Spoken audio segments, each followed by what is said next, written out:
Miguel, cuando abrió la jornada, dijo el brete en el que nos meten las palabras. ¿Cómo llamamos a esto? Violencia, violencia escolar, conflicto, conflictividad.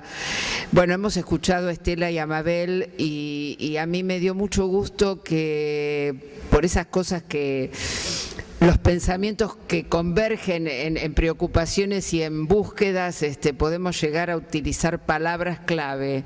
Estela empezó su exposición citando una revista de 1924 en la cual el capitalismo y los capitalistas se preocupaban por proteger al capital.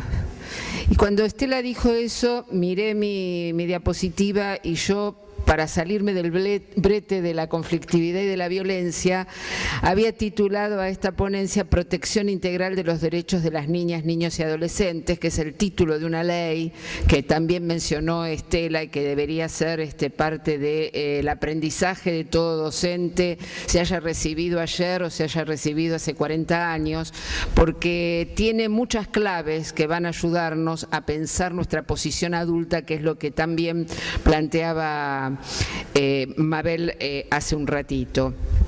Entonces, desde entrarle a la problemática que hoy nos convoca a pensar y a discutir, desde la protección de los derechos, a mí me gusta mucho una afirmación que dice que los derechos de los niños implican obligaciones de los adultos, que sería una manera diferente de decir lo mismo que acaba de decir Mabel respecto de cuál es la posición adulta en la construcción de la subjetividad de los niños. Pero si entonces los derechos de los niños implican obligaciones de los adultos y nosotros en la escuela somos adultos, ¿qué nos pasa o qué tenemos que volver a pensar y por qué es difícil ocupar una posición adulta en estos tiempos? Si yo busqué esas imágenes, algunas más equilibradas que otras, porque siento que muchas veces los educadores nos encontramos ante un equilibrio muy delicado, muy frágil, que si bien lo construimos como en las imágenes con piedras fuertes y potentes, el ponerlas una al lado de la otra o una sobre la otra no siempre nos es garantía de que el equilibrio va a ser constante, permanente o sólido. Y me parece que ahí es donde nosotros tenemos que volver a pensar ante este panorama político que nos dieron los compañeros y el panorama que nos dio más desde el orden de la construcción de la subjetividad Mabel, si cuando nos preguntamos cuál es nuestro trabajo, enseñar o qué, porque muchas veces ante la conflictividad, ante estas escenas que irrumpen en la vida cotidiana, lo primero que dicen los docentes, y eso ustedes saben que lo hemos dicho cada uno de nosotros en su momento a lo mejor, o que lo hemos escuchado decir a cantidad de compañeros, a mí me prepararon para enseñar. ¿Yo qué tengo que hacer con esto? Porque no somos ni psicoanalistas, ni asistentes sociales, ni trabajadores sociales, somos educadores. ¿Yo qué tengo que hacer frente a esto? Entonces yo me quiero meter en ese lugar, que es el lugar nuestro, el de nosotros adultos, pero además trabajadores de la educación, frente a esa sensación de que aunque es bello el paisaje, ¿no? Busqué imágenes que me dieran cierta paz, cierta belleza, y tengamos piedras sólidas, constitutivas de nuestra tarea y de nuestra profesión y de nuestro trabajo, muchas veces sentimos que no están en un equilibrio demasiado perdurable. Y yo decía, bueno, vamos a ponernos a pensar qué es lo que hacemos desde los lugares más simples y más tradicionales y decir que, bueno, nuestro trabajo consiste en desarrollar intervenciones adultas. Mabel abundó en la intervención adulta, en la construcción de la subjetividad desde la perspectiva psicológica y también social. Y yo digo, bueno, nosotros tenemos que intervenir como adultos. ¿En qué tenemos que intervenir o qué tenemos que intervenir? Nosotros ya sabemos, y esto sería como repetirnos cosas que hemos dicho hasta el cansancio, que nuestra intervención es intencional y es sistemática, no intervenimos de cualquier manera en la escena escolar. Planificamos, tenemos intencionalidades educativas, tenemos todo esto no es una improvisación, sino que lo hacemos de un modo planificado que nos permite, además de vincular a las personas con el conocimiento, a estas personas en crecimiento con el conocimiento, también nos van a posibilitar la promoción de los derechos, la participación, la construcción de vínculos entre las generaciones y nos van a permitir la resolución pacífica de los conflictos. Está lindo decirlo, ¿no? Lo hemos leído muchas veces esto, suena bien. Ahora, ¿por qué es un problema? Y yo escuchaba a Mabel y voy a volver a traer algo que ella dijo. Ella dijo, el capitalismo crea lazos de la persona con objetos. Y la escuela tendría la posibilidad, como la tuvo siempre, de crear lazos de los sujetos entre los sujetos. Sean esos sujetos los otros niños, los otros adolescentes y los niños y los adolescentes con los adultos.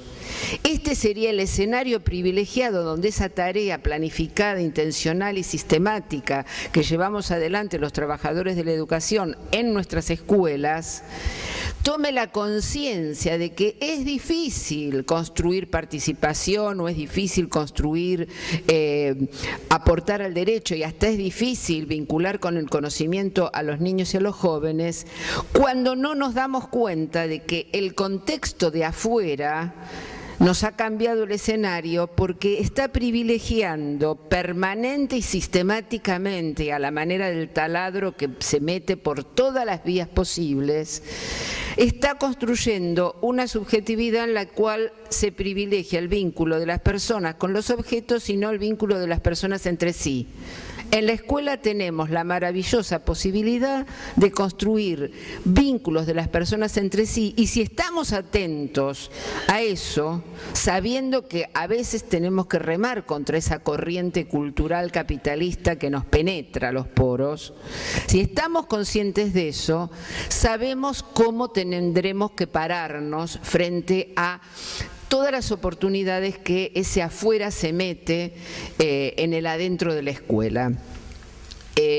Hoy decía también Mabel la cuestión de las selfies, y yo me acordaba más bien, y ella lo traía, de las selfies como las fotografías que nos sacamos, y ahí yo sé que muchos compañeros dicen, pero nos traen las computadoras y además todavía encima tenemos que lidiar con eso. Antes no estaban interesados y ahora se desinteresan aún más porque... ¿No lo escucharon nunca? Porque también nos pasa eso, porque nosotros tenemos otro problema de vínculo con ese objeto llamado Internet, computadora, que es una cuestión generacional que o avanzamos o retrocedemos, no nos podemos quedar parados frente a eso. Y yo decía... La computadora permite este vínculo con los objetos, pero conducida por la orientación de un adulto, es la ventana más maravillosa al mundo. Yo le puedo poner a los chicos la computadora y dejarlos que hagan lo que el mercado dice que tienen que hacer, que es entretenerse con esas cosas que el mercado piensa para los jóvenes sobre todo, o puedo ponerme yo al lado de la computadora y usarla como un instrumento maravilloso, como una ventana que me abre al mundo. ¿Qué problema tenemos con la curiosidad? Si la curiosidad es constitutiva del ser humano. Bueno, ¿por qué tenemos que estar curiosos solamente de nuestro propio narcisismo y no podemos empezar a promover la curiosidad por los otros, por el mundo, por lo desconocido, que es ni más ni menos que la curiosidad que abre las puertas del conocimiento? Esa dificultad de remar contra la corriente del mercado, contra esa propuesta permanente de construir lazo con el objeto y no con la persona, nosotros la llevamos adelante, esa contratarea, la llevamos adelante en un contexto institucional. Y esto también es una ventaja, porque no estamos solos Y si nos concebimos en la tarea como solos, ahí es otro problema que tendremos que rever y es un problema político. No concebirnos solos frente al grupo de niños o frente al grupo de adolescentes, sino considerarnos participantes de un colectivo de trabajadores de la educación que piensa institucionalmente en un marco de políticas educativas públicas que, como muy bien señalaba Estela, no son las políticas neoliberales, aunque estas no estén en desaparición total, estén ahí agazapadas esperando el momento, pero tenemos ya más de 11 años de políticas educativas públicas que nos están hablando de otra cosa. Nos están hablando, por ejemplo, del derecho de los niños a ser incluidos en el aprendizaje y no solo en el banco de la escuela. Entonces, la ventaja para poder llevar adelante esta tarea que uno diría contramercado y contracultural masiva es institucionalmente posible y políticamente guiada. Y para eso tenemos instrumentos construidos que, si bien, como planteaba en la apertura Estela, hay una brecha entre las buenas leyes que tenemos y que supimos construir y las actuaciones individuales o colectivas de los distintos conjuntos de profesionales, sean de la salud, de la asistencia social o de la educación, tenemos las herramientas con las cuales poder empezar a sostener esos equilibrios que yo quiero decirles, para no generar ilusiones fácilmente derrotables. El equilibrio nunca va a ser totalmente estable, lo cual no quiere decir lo contrario, que los equilibrios van a ser siempre totalmente frágiles. Nuestro trabajo, compañeros, se inserta en ese contexto de que ningún equilibrio es totalmente definitivo y puede ser volteado si no estamos atentos, pero tampoco es absoluta y excluyentemente frágil.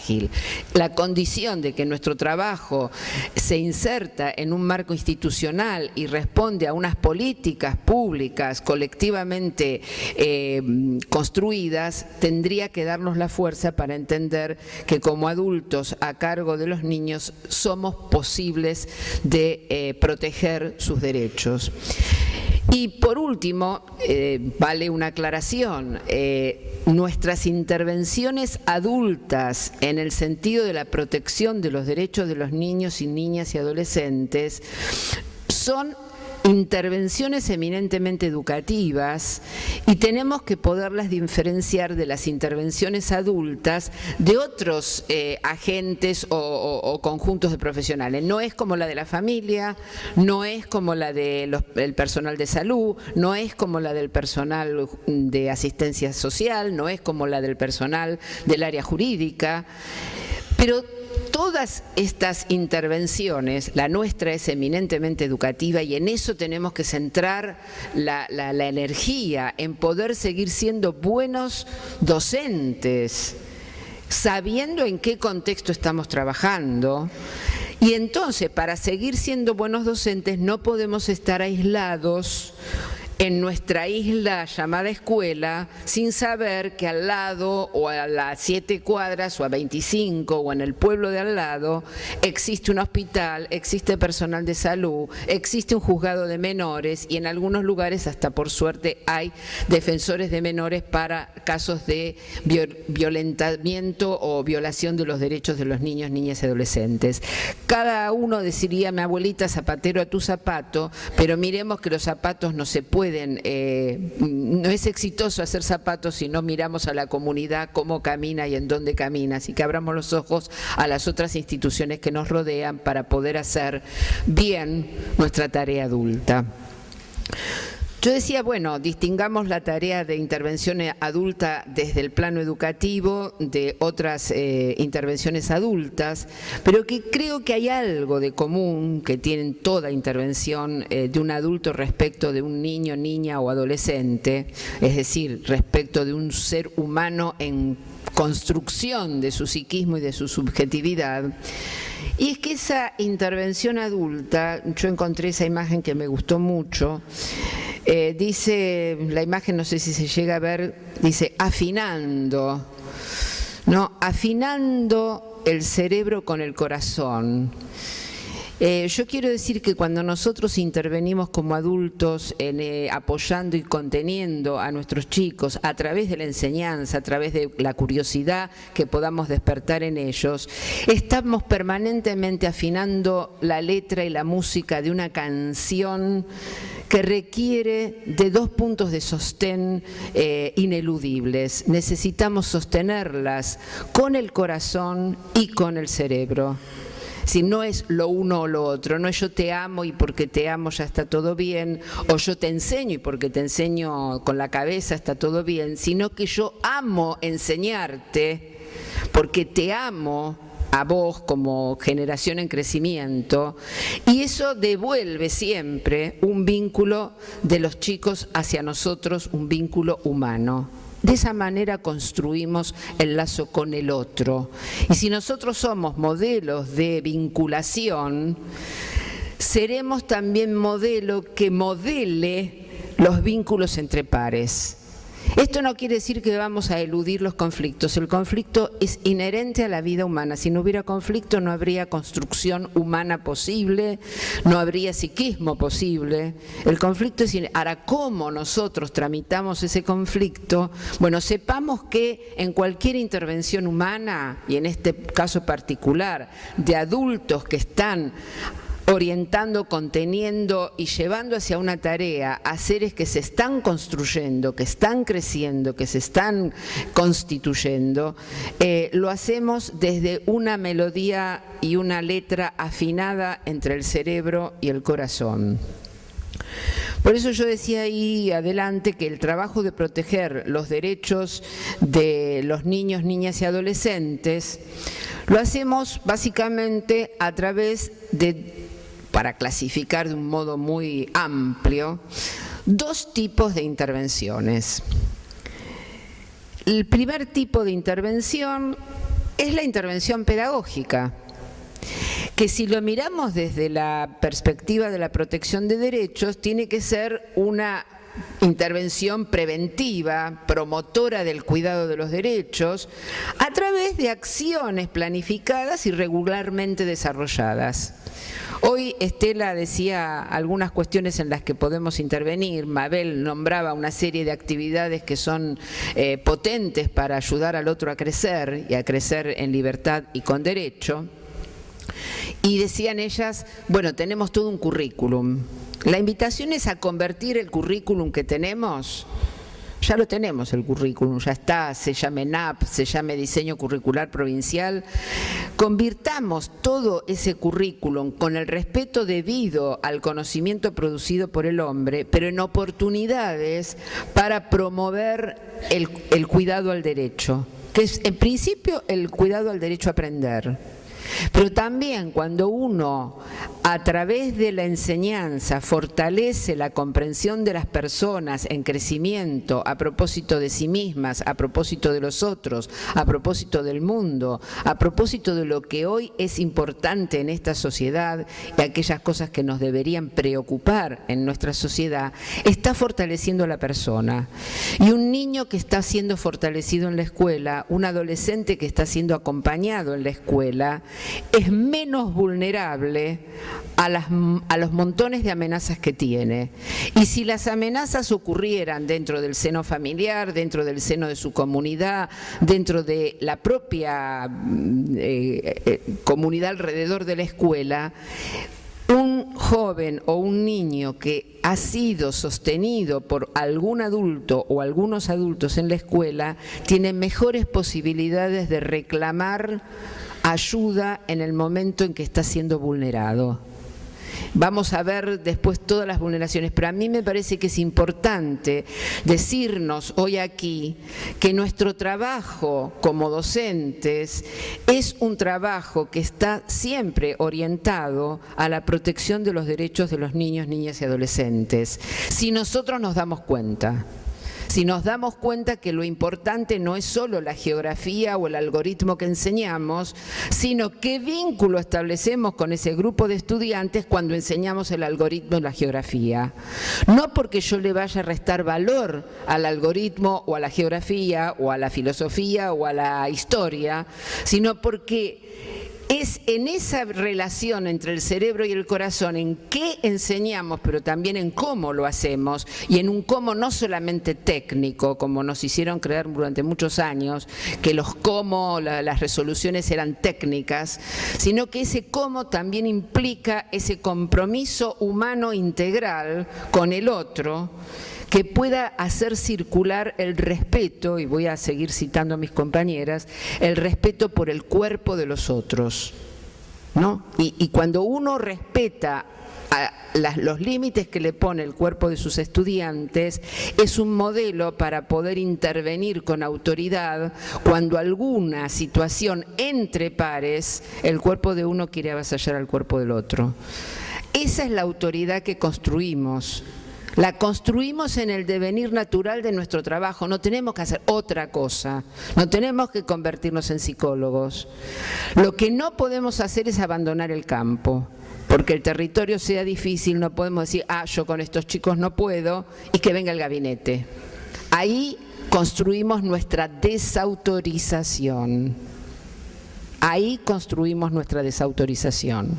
Para seguir autorizados tenemos que saber que tendremos que llamar al gabinete, al personal médico o al personal del área del derecho, pero sin abandonar nuestro campo, sin decir yo no puedo, porque esto realmente, Estela hablaba de construir anticuerpos, y a mí me parece que la educación en su naturaleza es la gran constructora de los anticuerpos ante la amenaza que puedan tener cualquiera de nuestros niños, de nuestros adolescentes, por este contexto amenazante y desubjetivante, y bueno, no seguiré con las adjetivaciones.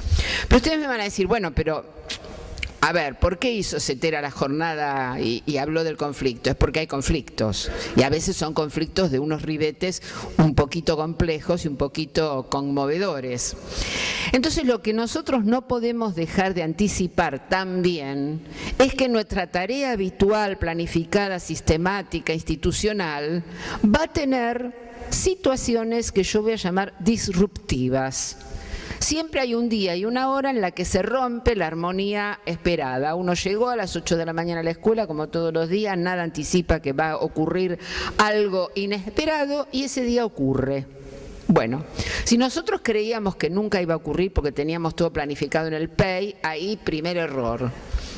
Primer error. Lo disruptivo existe en la vida, no en la escuela solamente.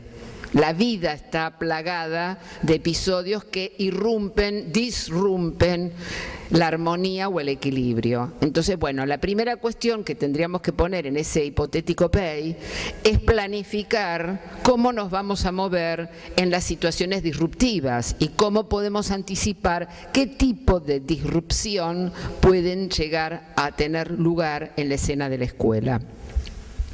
Entonces, ahí yo quiero señalar esta cuestión de lo puntual. La disrupción siempre es un hecho puntual. Ahora, ¿qué hicimos antes? ¿Qué hacemos durante? ¿Y qué hagamos después del hecho disruptivo? Ahí estamos construyendo o la salud de todos, incluidos nosotros, o estamos construyendo situaciones realmente de riesgo futuro para los estudiantes, pero también para nosotros. Y en ese barco del riesgo estamos subidos. Es como si el piloto del avión dijera, se va a caer el avión, pobres pasajeros. Bueno, si se caen los pasajeros, se cae el piloto. Y en esta situación yo quiero decir que nosotros estamos adentro de la escuela y después del problema disruptivo vamos a tener que volver al otro día a la escuela. Entonces estamos arriba del avión y nada más y nada menos lo estamos conduciendo. Por eso me parece que esta cuestión de pensar que el hecho disruptivo no sabremos qué color ni qué forma tendrá ni cuándo ocurrirá, pero pensar que puede ocurrir y prepararnos para eso. Y quizás este sea el meollo de las cuestiones que tengamos que discutir a partir de este encuentro.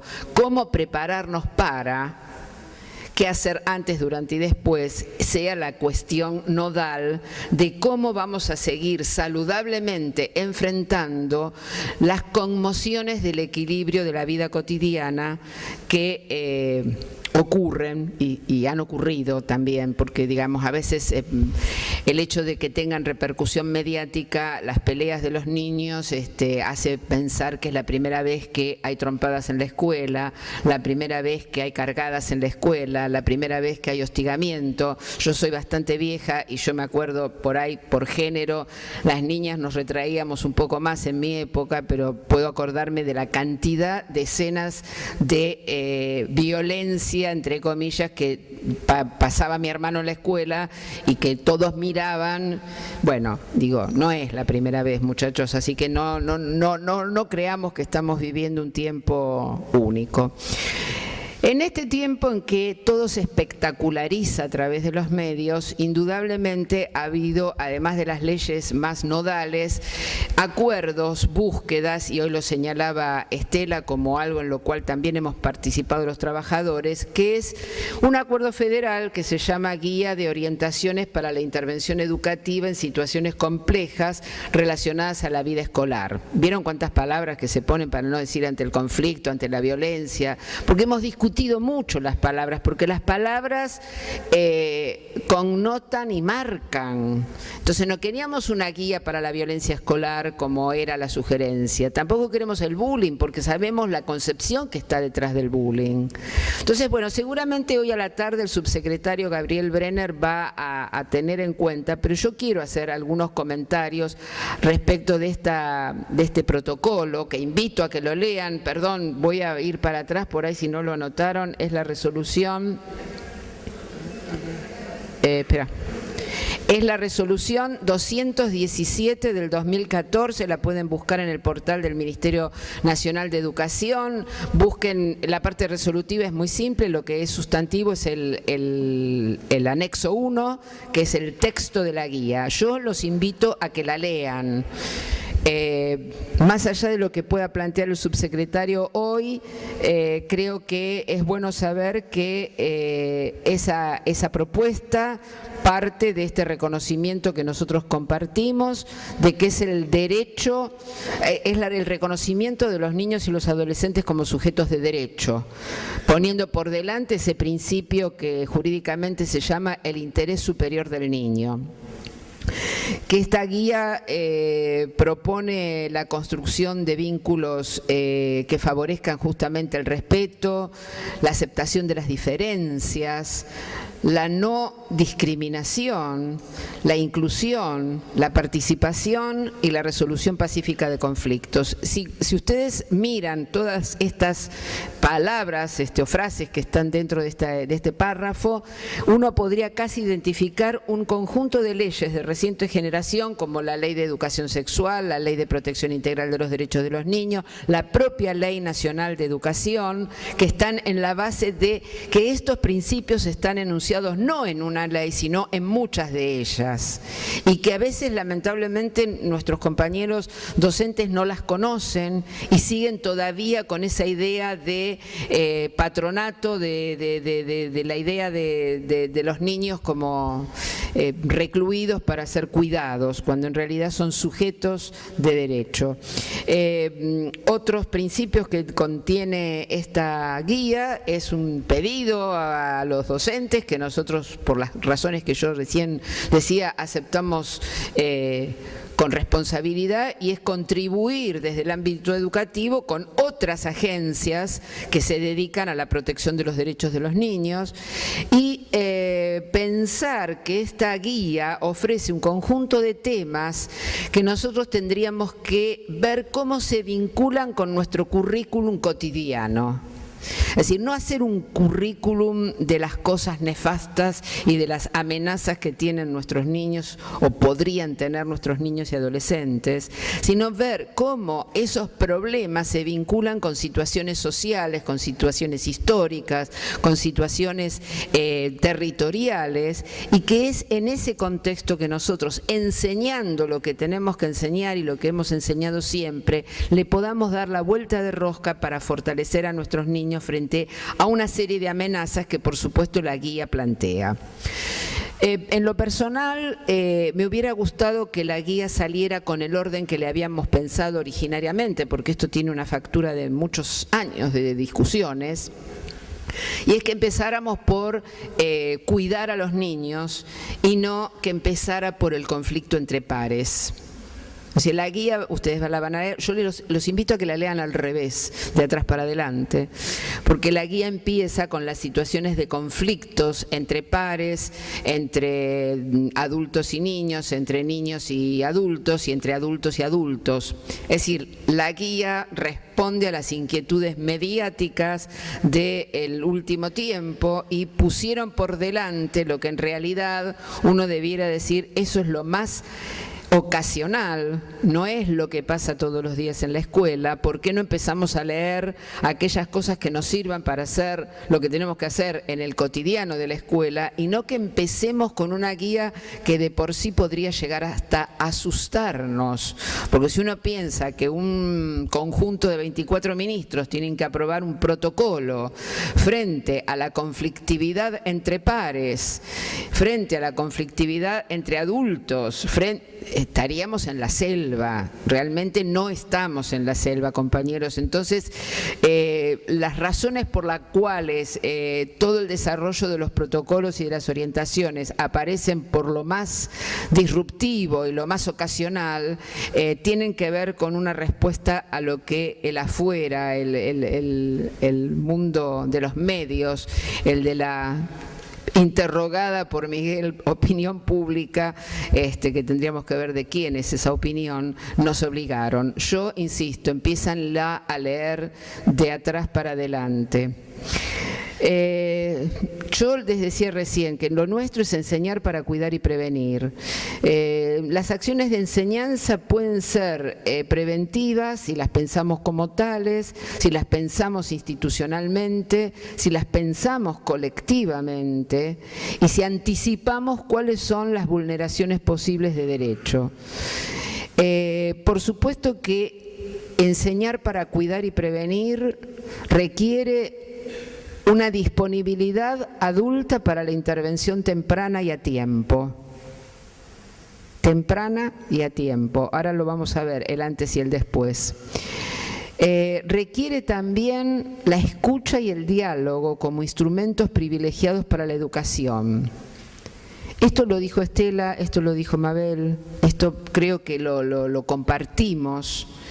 El tema es que nos pasa que a veces no podemos escuchar, que nos pasa que no podemos dialogar y a lo mejor preguntarnos si acaso nosotros también no estamos atrapados en esa búsqueda del objeto en lugar de la búsqueda por el sujeto. No podemos trabajar en la escuela, no podemos ser docentes si a nosotros nos preocupa más lo que tenemos que lo que hacemos con los otros. Esa búsqueda por los objetos materiales, compañeros, es contra nosotros. Si tenemos esa preocupación, vayámonos a trabajar un banco. De verdad se los digo, vayamos a trabajar a un comercio, de verdad, no lo digo como chicana ni irónicamente. Nos enfermamos y nuestra preocupación es cuánto tenemos y no qué somos y qué hacemos. En la escuela la vamos a pasar muy mal y de hecho ustedes deben ver muchos compañeros que la pasan mal en la escuela. Bueno, rasquemos un poquito cuáles son las expectativas y las ambiciones y las búsquedas de esas personas y a lo mejor están equivocados, porque lo que encontramos cuando trabajamos con otras personas es lazo con personas y cuando trabajamos con personas en crecimiento estamos asistiendo a la maravillosa tarea de acompañar la construcción del ser humano, la construcción de la humanidad. Si eso no es maravilloso, si eso no nos conmueve, si eso no nos llama la atención y queremos ir todos los días a hacer eso, estamos en el lugar equivocado y la vamos a pasar mal.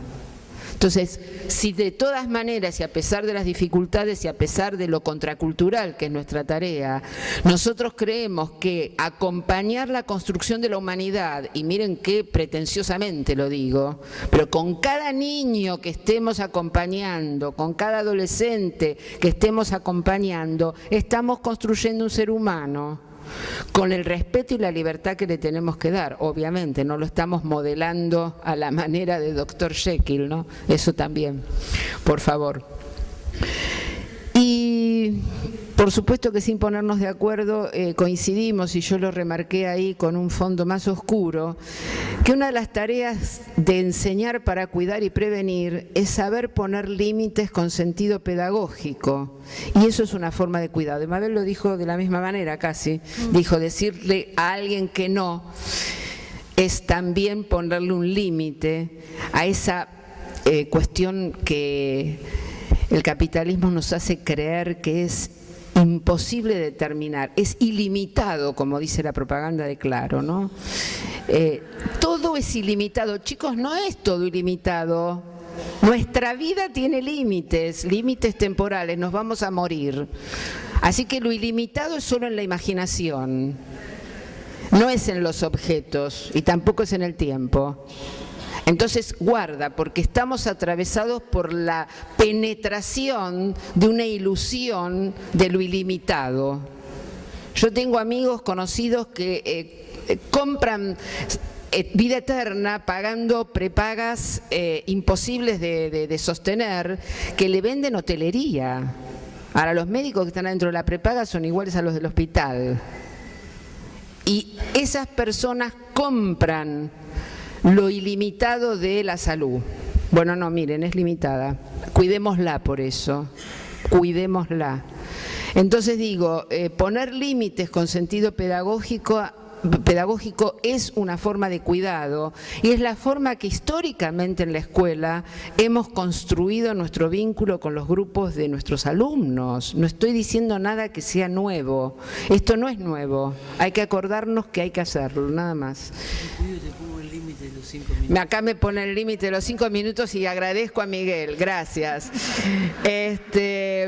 Por supuesto que también tendremos que mirar qué otras instituciones pueden ayudarnos en esa tarea.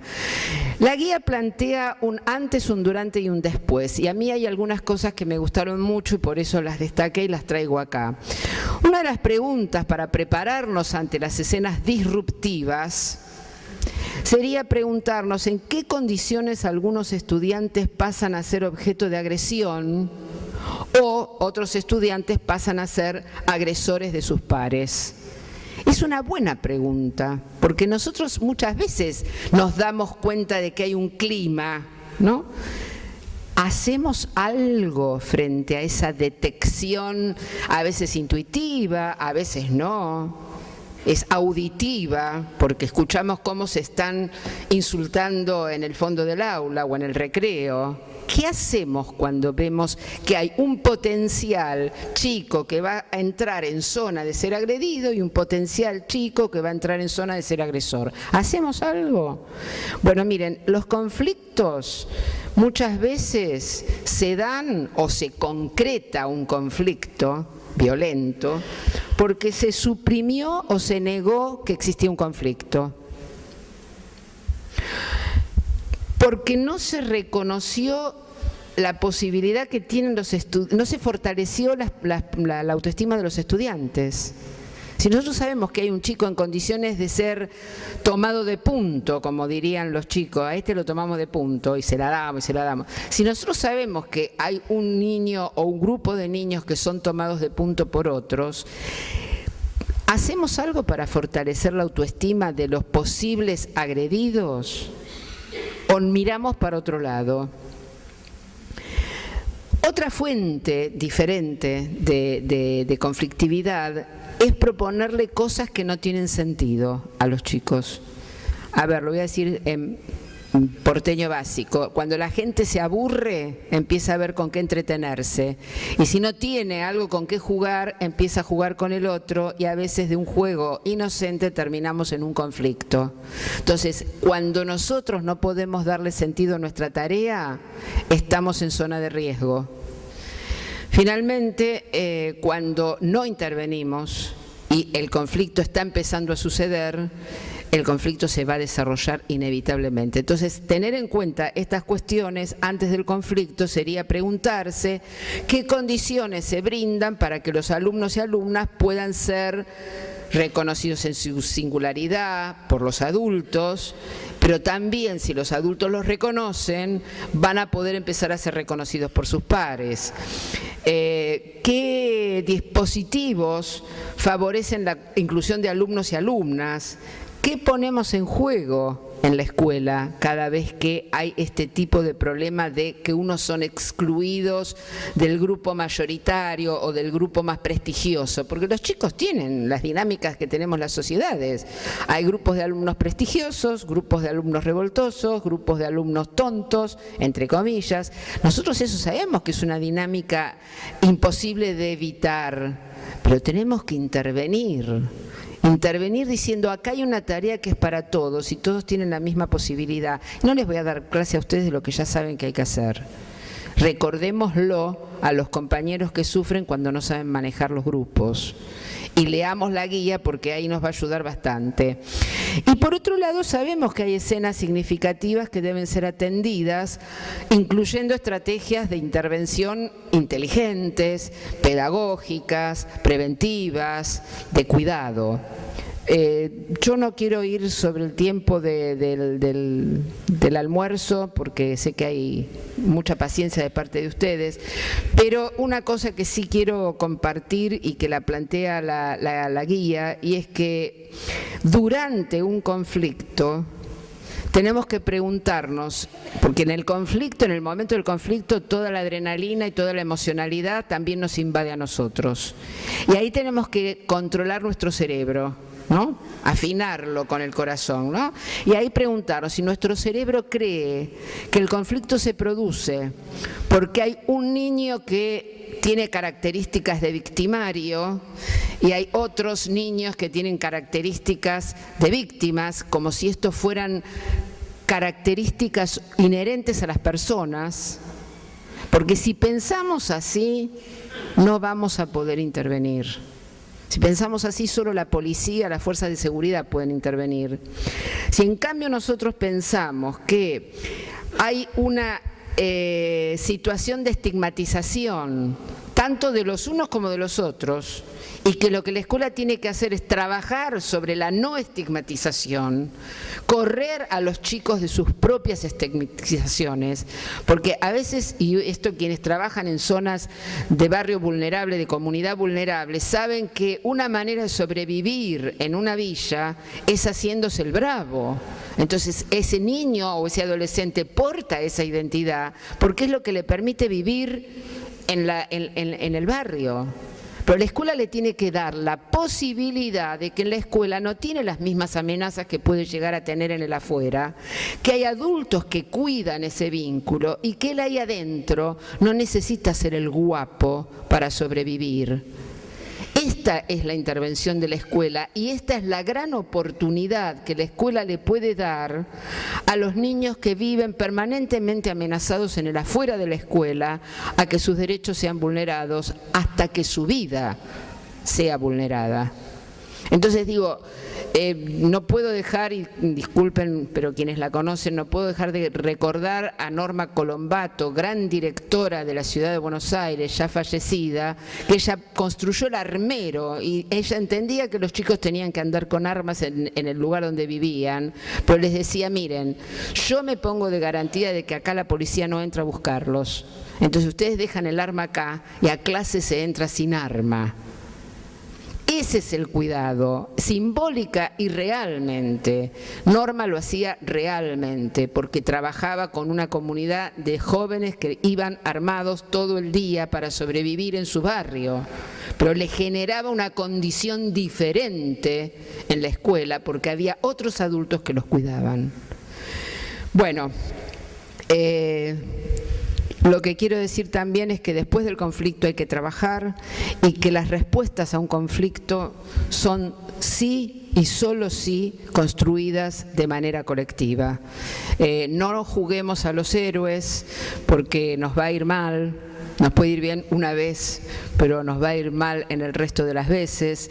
Pensemos esto y Solamente para cerrar digo, la guía contiene el marco legal, orientaciones para el trabajo en el caso de maltrato infantil en todas sus formas, en el caso de abuso sexual, en el caso de conflictos de hostigamiento entre pares por diversas cuestiones incluidas la orientación sexual, hostigamiento en las redes sociales, es bien interesante ese capítulo. Contiene qué hacer ante situaciones de conflictos de género, como por ejemplo las situaciones de noviazgo violento o las situaciones de violencia adulto-alumno. Contiene orientaciones sobre los intentos de suicidio o los suicidios cuando ocurren en la escuela o a chicos que van a la escuela. Contiene conceptualizaciones sobre las situaciones de trata, sobre la situación de extravío de personas, sobre la relación con los medios de comunicación.